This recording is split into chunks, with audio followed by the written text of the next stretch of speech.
Hello everyone, welcome to Leeds grade. So today we are back again with a new video and आज के video में हम बात करने वाले हैं कैट फॉर्म के ओरिएंटेड। काफ़ी सारे क्वेश्चंस आ रहे हैं स्टूडेंट्स के। नॉर्मली मैं ऐसे वीडियोस बनाता नहीं हूँ, बट क्योंकि बहुत सारे कंसर्न्स आ रहे हैं, सो आई थॉट कि इसके ऊपर वीडियो बना दिया जाए, सो दैट कोई भी अगर आपका कंसर्न है ऐसा जिसकी वजह से आपका फॉर्म अटक रहा है, तो वो आपको प्रॉब्लम जो है वो रिजॉल्व हो जाए। सबसे पहला और सबसे ज़्यादा इंपॉर्टेंट चीज़ आपको पता होना चाहिए कि अगर आप कैट का फॉर्म सबसे पहले दिन पे भर दो या आप लेट भरो, उससे आपके स्लॉट्स पे ऊपर कोई डिफरेंस नहीं आता कि अगर मैं पहले भर रहा हूँ तो मुझे स्लॉट 1 मिलेगा, बाद में भरूंगा तो स्लॉट 3 मिलेगा। ऐसा सिनेरियो एकदम भी नहीं होता है। वो जो सिनेरियो है वो डिपेंड करता है कि रैंडमली पिकिंग में आपका जो नंबर आएगा वो नंबर आपको मिल जाएगा। सिमिलरली अगर आपने पहले भरा है तो घर के सबसे पास वाला सेंटर मिलेगा, और सबसे बाद में भर रहे हो सबसे दूर वाला सेंटर मिलेगा। ऐसा भी कोई चीज़ एग्जिस्ट नहीं करता है। अगर ऐसा मिसकंसेप्शन है तो इसको अपने माइंड से निकाल दो। आपको ना ही स्लॉट पिक करना है, ना ही आपको जो है वो लोकेशन पिक करना है कि आपको कौन से लोकेशन में जाना होगा। आपको प्रेफरेंस देना होगा। अगर वो अवेलेबल होगी रैंडमली पिकिंग में आपको मिल जाएगा, अगर वो अवेलेबल नहीं होगी तो आपको वो नहीं मिल पाएगा। ठीक है। सबसे ज़्यादा इंपॉर्टेंट चीज़ बिफोर फिलिंग द फॉर्म, आपको अपलोड डॉक्यूमेंट्स की बात जब करें तो कौन कौन से डॉक्यूमेंट्स आपके लिए नेसेसरी हैं वो आप देख लो। पासपोर्ट साइज फोटोग्राफ चाहिए होगा एंड सिग्नेचर चाहिए होगा। पासपोर्ट साइज फोटोग्राफ आपको चाहिए होगा 1200 पिक्सल्स का। तो बहुत सारे स्टूडेंट्स में देख रहा हूँ वो क्या कर रहे हैं, पासपोर्ट साइज फोटो या तो बहुत पुराना है या फिर कॉलेज में कहीं पे खड़े हुए हैं या कहीं घूमने गए हुए हैं, वहाँ पर फोटो है, बैकग्राउंड कुछ और है। तो आप देखो, प्रॉब्लम होगा आपको जाएगा जब आप कैट का पेपर देने जाओगे। कोई पॉइंट नहीं बनता इन चीज़ों का। आप वही चीज़ करो जो ऑलरेडी फॉर्म में मेंशन्ड है, क्लियरली मेंशन्ड है। क्यों अननेसेसरी अपने लिए प्रॉब्लम्स क्रिएट करते हो? कैट के दिन ऑलरेडी इतना प्रेशर होता है और एक फोटो की वजह से आपको और ज़्यादा दिक्कतें फेस करनी पड़े, कोई फ़ायदा नहीं है। अपना प्लेन बैकग्राउंड हो, वाइट बैकग्राउंड हो, और उसमें फोटो आपका एकदम नीट एंड क्लीन हो। स्कैन्ड फोटोग्राफ, अगर आप थोड़ा टेक्निकली साउंड हो तो फ़ोन से भी पासपोर्ट साइज फोटो को क्लिक करके मैनेज किया जा सकता है। बट अगर आप टेक्निकली साउंड नहीं हो तो बहुत सारे लोग क्या कर रहे हैं, बेडशीट पे फोटो रख रहे हैं, उस पर क्लिक कर रहे हैं, बेडशीट पूरा आ रहा है, फोटो छोटा सा दिख रहा है, तो बाद में आपको प्रॉब्लम्स होंगी। कोई फायदा नहीं। टेक्निकली साउंड हो दैट इज डिफरेंट थिंग। आप प्रॉपर्ली फोटो देखकर उसको क्रॉप करके अपलोड कर पाओगे। अगर आपको उतना सब नॉलेज नहीं है तो भाई कैफे के पास जाओ, वो स्कैन करके दे देगा प्रॉपर फॉर्मेट में। वो स्कैन फोटोग्राफ को आप वहां पे डाल दो और वो फोटोज भी निकलवा लो, क्योंकि वो फोटोज फॉर्म फिलिंग के टाइम पे काम आएंगी। हमें वो अटेस्ट करके डालना भी होगा, अटैच भी करना होगा उसको फॉर्म के साथ में। तो अपनी फोटोज जो है वो बनवा लो। सेम फोटोज बनाना, बहुत ज़्यादा पुरानी ना हो। कुछ लोगों की 4-4 5-5 साल पुरानी है फोटोज, उसमें वो बच्चे लग रहे हैं। अभी जो है वो एकदम वो जवान हो चुके हैं, तो समझ में नहीं आ रहा है ये कौन पर्सन है। तो ऑटोमेटिकली आपको वहां पे जाकर प्रॉब्लम होगा। रिसेंट फोटो का मतलब यही होता है कि वो पहचान में आ पाए कि यार ये पर्सन है जो पेपर देने आया है और उसी का फोटोग्राफ है। ऐसा ना हो कि दोनों में पहचान ही नहीं आ रहा, डिफरेंस ही इतना ज़्यादा है, तो आपको प्रॉब्लम वहाँ पे फेस करना पड़ सकता है। तो सिंपल रखो ऐसी चीज़ें, हमें कॉम्प्लिकेट नहीं करना है। जो सिंपल चीज़ें सिंपल रखो एंड उनको कॉम्प्लिकेट नहीं करो। सिमिलरली अगर मैं सिग्नेचर की बात करूँ, सिग्नेचर का भी सेम है कि यार ये अपने पास में डायमेंशन है जिसमें हमें चाहिए। कुछ लोगों जो है बहुत ज़्यादा टेढ़ा डायमेंशन डाल देते हैं कि जो फॉर्म के अंदर आपका सिग्नेचर आता है बहुत छोटा आ जाता है, बहुत स्क्वीज हो जाता है, कई बार बहुत एक्सपैंड हो जाता है। तो जो मेंशन है डायमेंशन अगर नहीं पता, कैफे वाले के पास जाओ, वो आपको बनाकर दे देगा। अगर पता है तो अपने आप से भर सकते हो, कोई प्रॉब्लम इसमें नहीं है। जो भी फोटोग्राफ होगा वो that will be in JPG format, JPEG format, दो फॉर्मेट है उनमें होगा। और साइज जो है वो 80 KB से नीचे का होना चाहिए, उससे ज़्यादा नहीं होना चाहिए। देन रेजोल्यूशन एंड ऑल, ये सब चीज़ें ऑटोमेटिकली सेटिंग आ जाती है। इनमें कोई बहुत बड़ा कोई हेक्टिक चीज़ नहीं है कि आप इनको हैंडल ना कर पाओ। अगर नहीं हैंडल कर पा रहे, उतना टेक्निकली साउंड नहीं हो, तो कैफे के पास जाओ, वो आराम से भर देगा। आपको उतने अननेसेसरी टेंशन लेने का जरूरत नहीं है। देन कह रहा है valid EWS NCOPC SC/ST certificate scan as PDF document to upload here. तो जो भी आपका सर्टिफिकेट होगा, सेंट्रली अप्रूव्ड सर्टिफिकेट होता है, जो भी होगा, वो उसका वैलिडिटी देखना है आपको कि वो वैलिड होना चाहिए। वो आपको जो है वो यहाँ पर अपलोड कर देना होगा अगर आप EWS NCOPC SC/ST अप्लाई कर रहे हो। अब कुछ स्टूडेंट्स ऐसे भी हैं जिनका अप्लाई किया हुआ अभी आने वाला भी आया नहीं है, तो फॉर्म फिलिंग को आप डिले कर सकते हो। ऐसा नहीं है कि भाई स्लॉट्स ओवर हो जाएंगे कैट के और बाद में आप भर नहीं पाओगे। अब 10 दिन 15 दिन के बाद में भर लेना, that is not a problem. Similarly for valid PWD certificate as well, जो भी आप भरना चाहते हो वो आप बाद में भर सकते हो, उसमें कोई प्रॉब्लम नहीं है। Then step by step registration guide है, वो वेबसाइट पे उनकी अपडेटेड है, मैं वहीं से पिक करके आपको सारी चीज़ें बताने वाला हूँ। सबसे पहला पॉइंट हमें ओवरव्यू दे दिया उन्होंने। You can register for CAT official website between 10 a.m. On August 2023 from and 5 p.m. on September 13, 2023। तो ये नॉर्मली एक्सटेंड होता है, नॉर्मली हर ईयर एक्सटेंड होता है, बट हमें को लास्ट डेट्स का वेट नहीं करना है। हम थोड़ा सा जल्दी अगर भर देंगे दैट इज़ फाइन, मतलब सितंबर 7-8 के पहले पहले हम भर लें, सो दैट अगर कोई फॉर्म मुझे चाहिए होगा या कोई डॉक्यूमेंट रिक्वायरमेंट ऐसा होगा तो मैं पहले ही भर लूँ, मैं डिले ना करूँ। अगर आपके कोई ऐसे डॉक्यूमेंट है जैसे कैटेगरी के डॉक्यूमेंट्स आपको पूरा आइडिया नहीं है तो आप अभी ही भर लो, सो दैट अगर आपको कुछ जनरेट करना हो या बनवाना हो तो आप बनवा पाओ, उतना टाइम विंडो आपके पास अवेलेबल हो। ठीक है, देन आपको क्या करना है, register to generate unique user ID and password. आप वेबसाइट ओपन करोगे imcat.ac.in का, आपको वहाँ पर रजिस्टर का ऑप्शन आ जाता है, रजिस्टर करोगे एंड देन उसके बाद में आप आगे प्रोसीड कर पाओगे। Log in with the generated user application form, बड़ा नॉर्मल सा प्रोसेस है, मतलब आपने वहाँ पे डाला, अपना डिटेल्स डाली, आपने साइन अप किया, रजिस्टर हो गया, उसके बाद में आप लॉग इन जो है वो कर पाओगे। देन बिफोर यू रजिस्टर आप एलिजिबिलिटी क्राइटेरिया चेक कर लो कि एलिजिबिलिटी क्राइटेरिया क्या है, वो वेबसाइट पे मिल जाएगा, मैं दिखा भी देता हूँ कहाँ पे मिलेगा, ये सब मिल जाएगा। नो मोर में आपको सारी चीज़ें मिल जाएंगी, एलिजिबिलिटी एंड सो ऑन। ये कैट 2023 रजिस्ट्रेशन गाइड है, ये जो पीडीएफ मैंने ओपन किया हुआ है। देन ये सर्टिफिकेशंस हैं, ये अगर आपको किसी भी सर्टिफिकेशन का रिक्वायरमेंट है आप ओपन करके देख सकते हो, और देखना चाहिए, ऐसा नहीं कि मैं बस भाग रहा हूँ, मैं देख नहीं रहा चीज़ों को और फिर मैं गलत करके फिर मैं मैसेज कर रहा हूँ कि भाई ये गलत हो गया, आप क्या करना है, वैसा नहीं होना चाहिए। आपको क्या करना है, यहाँ पर अगर आप फर्स्ट टाइम लॉगिन करने वाले हो, आपने अभी तक पहली बार कैट का फॉर्म फिल करना है, पहली बार आपने ओपन किया है साइट, पहले ओपन नहीं किया, तो आपको न्यू कैंडिडेट रजिस्ट्रेशन रजिस्टर पे क्लिक करना है। अगर आप ऑलरेडी पूरा प्रोसेस कर चुके हो तो आपको लॉगिन पे क्लिक करना है। देन इसके आगे प्रोसीड करोगे, इंस्ट्रक्शंस आएंगी, इंस्ट्रक्शंस का कोई ऐसा रूल नहीं, आपको एग्री करना है। नेम ऑफ द कैंडिडेट में आप पूरा अपना नेम डालोगे, अगर उसमें लास्ट नेम नहीं है एज पर 10th सर्टिफिकेट तो आप अपना जो लास्ट नेम है वो छोड़ दोगे, अगर होगा तो आप डाल दोगे। Similarly for date of birth, email address confirm, country, mobile number and verification mobile number. तो आपको जैसे ही आप जनरेट ओटीपी करोगे तो आपको ईमेल पे भी ओटीपी आएगा, मोबाइल नंबर पे भी ओटीपी आएगा, मोबाइल नंबर का अलग ओटीपी होगा, ईमेल का अलग ओटीपी होगा। तो मोबाइल नंबर पे मोबाइल नंबर का ओटीपी डालना, ईमेल पे ईमेल का डालना, वो ऑटोमेटिकली फिर आप प्रोसीड कर पाओगे जनरेट ओटीपी वाला सिनेरियो में, अब आगे बढ़ पाओगे। Then name of the candidate, use a calendar icon to select the correct date, email address, ये सारी चीज़ें हैं, बड़ी नॉर्मल चीज़ें हैं। कैप्चा में देन वो कुछ वर्ड अल्फ़ाबेट्स, कुछ न्यूमेरिक वैल्यूज दी होंगी, वो आपको इनपुट डालना होगा एंड आप प्रोसीड कर पाओगे। जैसे कि ये दिया 6KRY3PN, तो आपको इनपुट डालना होगा एंड आप आगे प्रोसीड कर पाओगे। देन रीवेरीफाई कराएगा, वो ये चेक कराएगा कि नेम ऑफ कैंडिडेट देख लो सही है, डेट ऑफ बर्थ देख लो सही है, ईमेल एड्रेस देख लो, कंट्री देख लो, मोबाइल नंबर देख लो, आपको टिक टिक टिक टिक करना है चेक करके, ऐसा नहीं कि देखा नहीं है गलत है फिर भी टिक टिक टिक कर दिया, नहीं, फिर रीवेरीफाई किया, आगे प्रोसीड किया, डिक्लेरेशन आया कि आई एग्री कि जो सिनेरियो है, जो आप डिटेल्स लेना चाहते हो वो ले सकते हो, मेरी तरफ से ये सब कुछ करेक्ट है, कोई प्रॉब्लम नहीं है। देन इसमें कैप्चा डालोगे, रीवेरीफाई कर दोगे, आपका रीवेरीफाई हो गया। देन कंफर्मेशन ऑफ रजिस्ट्रेशन आपको ईमेल पे आ जाएगा अपडेट, आपको आईडी और पासवर्ड आपके पास आ जाएगा, उसके थ्रू आपको लॉगिन करना होगा। अब लॉगिन टू कैट वेबसाइट करना है तो इसमें आपको लॉगिन का पॉइंट यूज़ करना होगा, लॉगिन पे आप क्लिक करोगे, आईडी एंड पासवर्ड डालोगे एंड आगे जो आप बढ़ सकते हो। अगर आपको फॉरगेट हो गया पासवर्ड तो आप जो है ये वाला सिनेरियो जो है वो यूज़ कर सकते हो और रीसेट कर सकते हो, कोई प्रॉब्लम नहीं है, बट संभाल के रखना है ऐसी चीज़ें। और एक बहुत बड़ा मिस्टेक स्टूडेंट जो करते हैं, नया ईमेल आईडी मत बनाना, इसके लिए जो आपका प्राइमरी ईमेल चल रहा है उसके ऊपर ही बनाना। न्यू ईमेल आईडीज कई बारी सस्पेक्टेड कुछ फॉल्ट की वजह से ब्लॉक हो जाते हैं, तो ऐसा ना हो कि आपने वो ईमेल आईडी डाला हुआ है जो आपने नया बनाया और वो किसी रीज़न से ब्लॉक हो गया और प्रॉब्लम आ गया। तो प्राइमरी ईमेल आईडी जो आप यूज़ कर रहे हो, आप उसको देखते भी हो, उसी को यूज़ करो, सो दैट आपको काम आ पाए, आप उसका यूजेज कर पाओ, आपको मेल जो आने हैं उसको आपका नोटिफिकेशन मिल जाए।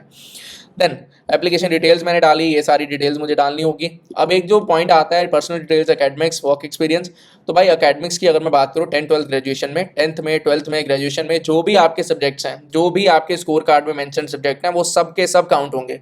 अब आपका सिस्टम जो है वो परसेंटेज में चल सकता है, ग्रेड्स में चल सकता है, that is a different thing.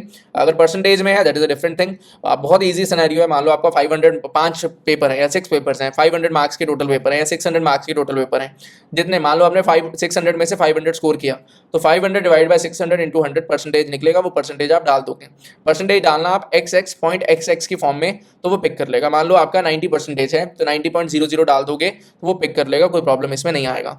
ठीक है, अब अगर आपका ग्रेड सिस्टम है तो CBSE में जनरली 9.5 का मल्टीपल चलता है, कि अगर आपका है मान लो 10 CGPA मतलब आपका 100 में से 95 मार्क्स हैं। सिमिलरली अगर आपका जो CGPA है वो 9 है तो 9 इंटू 9.5 हो जाएगा, सिमिलरली 8 है तो 9.5 से मल्टीप्लाई हो जाएगा and so on. Total marks 100 ही रह जाएंगे एंड आगे बढ़ जाता है।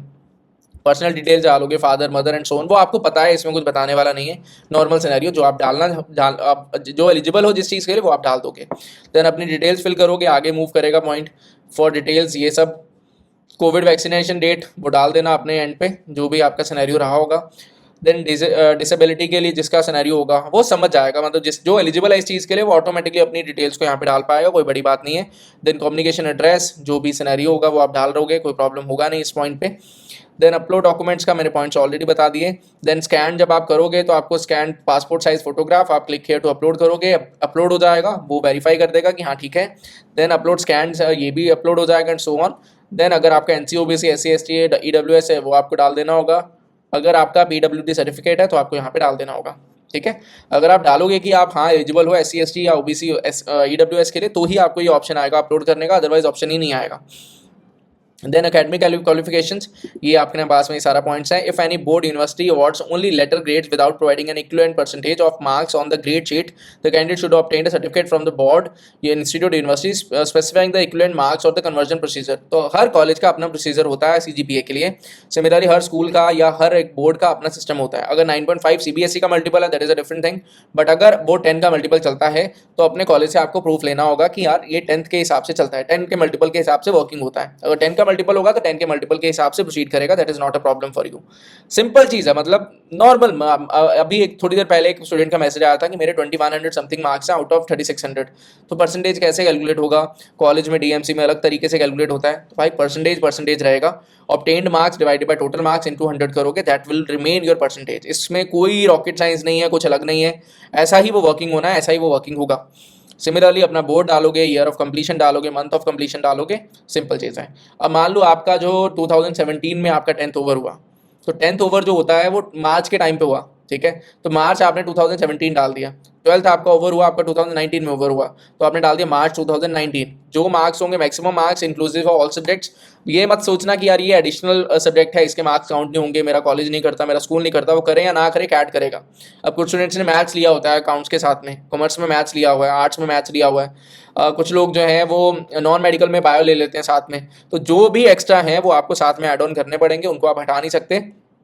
अब इसमें ऐसा होता है कि कुछ सब्जेक्ट्स में जैसे कि कोई ऐसा ईवीएस इन्वायरमेंटल स्टडीज़ का एक सब्जेक्ट है, उसमें आपको बाकी सब सब्जेक्ट्स के लिए परसेंटेज दिया गया, मार्क्स दिए गए 100, 90, 95, 98, 92 ऐसे मार्क्स दिए गए। बट इन्वायरमेंटल स्टडीज़ के लिए आपका ग्रेड दिया गया कि A+ ग्रेड है, A ग्रेड है, तो उस केस में आपको इन्वायरमेंटल स्टडीज़ को अलग कर देना है। बट अगर आपको सीजीपीए मिला है सारे सब्जेक्ट्स का तो वो काउंट होगा, मार्क्स मिले हैं सारे सब्जेक्ट्स के तो वो काउंट होंगे, उनमें कोई प्रॉब्लम नहीं होगा, ठीक है। देन इसको आगे लेकर चलते हैं। डिप्लोमा कोर्स होगा तो डिप्लोमा की डिटेल्स चल जाएंगे इन द सेम वे, कोई बड़ी बात नहीं है। अब एक चीज़ और ध्यान रखना, अगर आपको किसी भी टाइम पे अपने स्कूल का नाम नहीं मिल रहा या कॉलेज का नाम नहीं मिल रहा या जो भी जॉब आप कर रहे हो उसका एग्जैक्ट डिपार्टमेंट नहीं मिल रहा, तो there is always an option to select others. आप अदर सेलेक्ट करिए एंड अदर सेलेक्ट करके जो डिपार्टमेंट है जिसमें आप बिलोंग कर रहे हो वो आप डाल दो। अगर स्कूल का नाम नहीं लिखा अदर डाल के स्कूल का नाम डाल दो। हर जगह पे ये ऑप्शन आपको मिल जाता है, उसमें आपको प्रॉब्लम नहीं आएगा, अननेसेसरी डरने वाली चीज़ नहीं होती इस पॉइंट पे, ठीक है। देन बैचलर्स डिग्री का होगा, कंप्लीटेड है तो कंप्लीटेड डाल दोगे, अगर करंट सेमेस्टर है तो वो डाल दोगे। अब एक चीज़ और आती है, स्टूडेंट्स क्या कहते हैं कि मेरा ना फर्स्ट ईयर में 60% है, सेकंड ईयर में 70% है, थर्ड के अभी एग्जाम नहीं हुए, तो क्या मुझे सेकंड ईयर के 70% डाल देना है? तो भाई ऑब्वियसली नहीं, आपका जितना तब तक आ चुका है वो आपको डालना होता है। अगर आपका किसी पर्टिकुलर सेमेस्टर का रिजल्ट नहीं आया है तो आप उसका नहीं डालोगे, बाकी का डाल दोगे। अब इसका एक और सिनेरियो भी बनता है कि कुछ ही स्टूडेंट्स किसी एक सब्जेक्ट में फेल हो गए, उसमें उनको दोबारा से रीअपेयर लेना पड़ेगा, तो आपको वो वाले सब्जेक्ट के मार्क्स को छोड़ देना होता है और बाकी सारे मार्क्स का obtained marks divide by total marks को डिवाइड करके अपना परसेंटेज निकालना है एंड प्रोसीड कर जाना है। जो आपका अपडेटेड मार्क्स आएंगे जब बाद में रिजल्ट अवेलेबल होगा तो वो बाद में वो मार्क्स अपडेट हो जाएंगे। अभी के लिए अगर आप किसी सब्जेक्ट में फेल हो चुके हो तो वो हट जाएगा वहां से ऑब्टेन्ड मार्क्स में और टोटल मार्क्स की लिस्ट से, एंड आपको अपने मार्क्स डाल देना है। बाद में जब उस मार्क का रिजल्ट आएगा, अपडेटेड रिजल्ट आएगा, वो आप डाल दोगे एंड उसके थ्रू आपका आगे प्रोसीड कर जाएगा, ठीक है। देन वर्क एक्सपीरियंस रिलेटेड जो स्टूडेंट्स के डाउट आते हैं कि भाई मेरा ना फैमिली बिजनेस है तो क्या वो उसका वर्क एक्सपीरियंस काउंट होगा? तो फैमिली बिजनेस का वर्क एक्सपीरियंस देखो काउंट नहीं होता है। अगर आप किसी भी कंपनी में एक एम्प्लॉय हो जिसमें आपको एक ज्वाइनिंग लेटर, एक वर्क एक्सपीरियंस सर्टिफिकेट और एक पे स्लिप्स, ये मिनिमम रिक्वायरमेंट है, आपको मिलनी चाहिए, तो आपका वर्क एक्सपीरियंस काउंट होगा। अगर आपके पास ये नहीं है तो आपका वर्क एक्सपीरियंस काउंट नहीं होगा। अगर आपको ये है सिनेरियो कि आपको कैश में मिलता है सैलरी, बहुत कम चांसेस रहते हैं ऐसे कि कैश में आपको सैलरी मिल रहा हो, आपके पास कोई भी डॉक्यूमेंट ही ना हो शो करने के लिए पे स्लिप्स की फॉर्म में, तो आप अपनी कंपनी से, कंपनी के लेटर हेड पे सैलरी सर्टिफिकेट बनवा सकते हो कि मुझे इतना सैलरी मिलता था, इस पोस्ट में मैं काम करता था, तो वो पे स्लिप्स का इक्विवेलेंट हो जाएगा जो आप शो कर सकते हो at the time of your registration, या मैं बोलूँ इंटरव्यूज़ के टाइम पे, ठीक है। देन ये बेसिक डिटेल्स हैं, आपको अपनी डिटेल्स का आइडिया होगा तो वो आप डाल सकते हो। किसी का जो है 4+1 ईयर प्रोग्राम होता है कि बीटेक प्लस एमटेक का प्रोग्राम है, इंटीग्रेटेड प्रोग्राम है, तो जो डिटेल्स हैं वो वैसी की वैसी आप डाल दो। अगर एग्जैक्ट नेम नहीं मिल रहा अदर्स में डाल दो, कोई प्रॉब्लम उसमें आपको नहीं होगा। ठीक है। सिमिलरली मास्टर्स की डिटेल जाननी होंगी, आप डाल सकते हो। अदर प्रोफेशनल डिग्री अगर आपके पास होगा कुछ एक्स्ट्रा तो आप ज़रूर डालिए, अगर नहीं है तो वो नहीं ऐड होगा। सिमिलरली कुछ स्टूडेंट्स का डाउट आता है कि क्या इंटर्नशिप जो है वो वर्क एक्सपीरियंस की तरह ट्रीट होगी। नहीं, बिल्कुल भी नहीं। इंटर्नशिप है।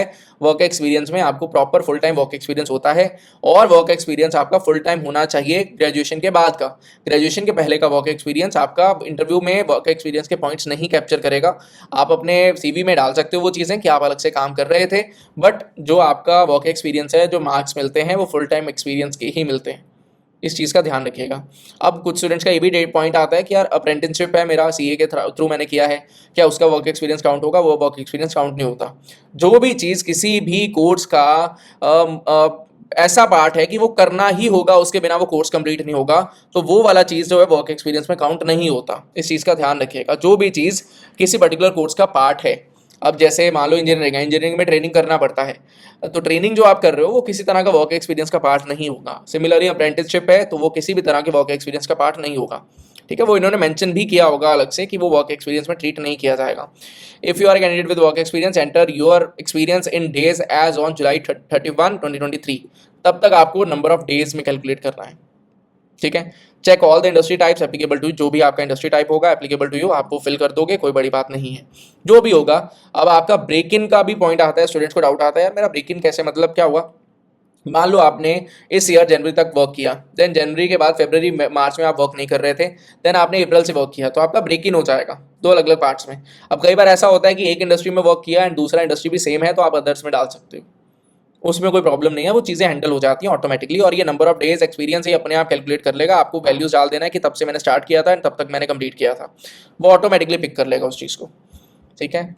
देन प्रोग्राम सेलेक्ट करने की जब बात आती है, अननेसेसरी पिक एंड चूज करने मत बैठना, अपने पास इतना टाइम नहीं है वेस्ट करने के लिए। डायरेक्टली सिलेक्ट ऑल कर दो कि सारे प्रोग्राम में मुझे सेलेक्ट करना है, कहीं पे कोई एक्स्ट्रा पैसा लगना नहीं है। तो जो प्रोग्राम है मैं सब के सब प्रोग्राम के लिए ऑटोमेटिकली एलिजिबल हो जाऊंगा। मुझे सोचने का जरूरत नहीं कि मैं पिक एंड चूज करूँ, ये नहीं वो नहीं वो नहीं ये नहीं, मैं एलिजिबल भी हूँ या नहीं, छोड़ दो। हमने सिलेक्ट ऑल कर दिया, अपना सारे सिलेक्ट हो गए, कहानी हो गया खत्म। देन मे भी अब आपके मन में हो कि यार ठीक है, मैं जैसे डॉक्टोरल प्रोग्राम है मैं इसके लिए एलिजिबल नहीं हूँ, मैं हटाना चाहता हूँ, तो जो हटाना है वो एक बार सेलेक्ट ऑल करके वो हटा भी सकते हो, बट अगर नहीं भी करोगे that is also fine. Interview city की मैं बात करूँ, जो आपके घर के पास है, 2 सिटीज़ वो आपको डाल देना होगा। मान लो एक मैंने दिल्ली डाल दिया, एक मैंने मुंबई डाल दिया, या दिल्ली मैंने कोलकाता डाल दिया, जो भी सिटीज़ अवेलेबल होंगी उनमें से पिक एंड चूज करना है, आगे बढ़ना है। सारे के सारे कॉलेजेस के लिए आपको पिक करना होगा, और टाइम लेगी ये चीज़, भागना मत उस टाइम से, आपको पिक करना होगा, उसके बाद ही वो आगे प्रोसीड करेगा। देन बात आता है टेस्ट सिटी प्रेफरेंस का। अब मे बी वो सिटी प्रेफरेंस 1 आ जाए, मे बी 2 आ जाए।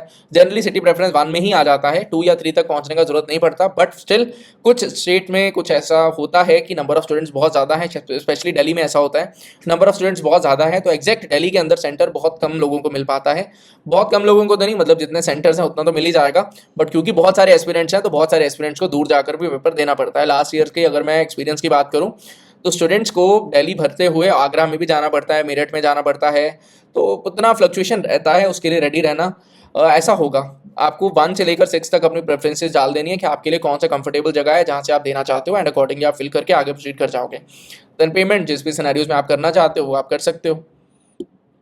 जनरल EWS SC OBC के लिए 2400 फीस है, SC ST एंड PWD के लिए 1200 फीस है। देन आपने सारी कंडीशंस पढ़ ली हैं, वो ऑलरेडी अपना हो गया। देन SBI E-Pay, बिल्डेक्स जैसे भी आप भरना चाहते हो भर सकते हो। आई हैव रिव्यूड ये सब कर लोगे, यहाँ पर कैप्चर डालोगे एंड आपका प्रोसेस जो है वो आगे प्रोसीड कर जाएगा। देन अपनी डिटेल्स डालनी है, जो भी आपकी डिटेल्स होंगी। आई होप सो ये चीज़ें बहुत ज़्यादा कॉमन हैं, आपको समझ में आ गई होंगी जो चीज़ों के बारे में मैंने बात किया है। अब इसके बाद में आई डोंट थिंक कि कोई आपका कंसर्न रह जाएगा, बट स्टिल अगर आपका कुछ कंसर्न होगा कमेंट सेक्शन में डाल सकते हो, वो मैं क्लियर कर दूंगा। आई होप सो मैंने सारे पॉइंट्स आपको क्लियर कर दिए हैं। That is all from my side. Thank you and happy learning. All the best for your preparations. Bye bye.